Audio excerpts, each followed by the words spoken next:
Hello வணக்கம். இன்றைக்கி நம்ம பார்க்க போகிற ரெசிபி வந்து மில்க் புடிங். அது எப்படி செய்கிறதுன்னு பார்க்கலாமா? அதுக்கு ஒரு கப்பில் ஒரு கப்பு காய்ச்சின பால் எடுத்துக்கோங்க.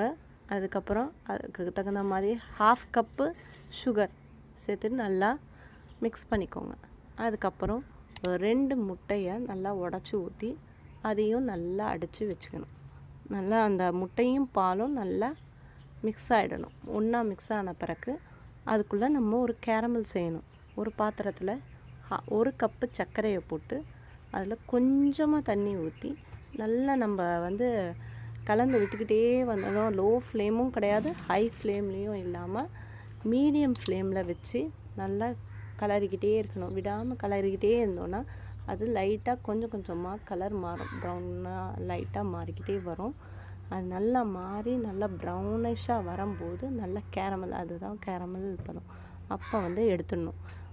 அப்போ ஒரு பாத்திரத்தில் பட்டரை நல்லா தடவி வச்சுருக்கோம். அந்த பாத்திரத்தில் இதை வந்து இந்த கேரமலை ஊற்றணும்.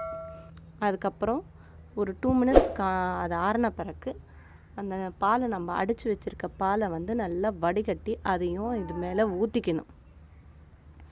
அதை ஒரு 2 மினிட்ஸ் அப்படியே டிஸ்டர்ப் பண்ணாமல் வச்சுருந்துட்டு அதுக்கப்புறம் அதுக்குள்ளே நம்ம ஒரு பேனில் லைட்டாக தண்ணி ஊற்றி அதுக்கு மேலே ஒரு ஸ்டாண்ட் மாதிரியோ இல்லை இட்லி பிளேட் இருக்குல்ல அது வச்சுட்டு அதுக்கு மேலே இந்த பாத்திரத்தை வச்சு அந்த பாத்திரத்தை ஃபஸ்ட்டு மூடணும்.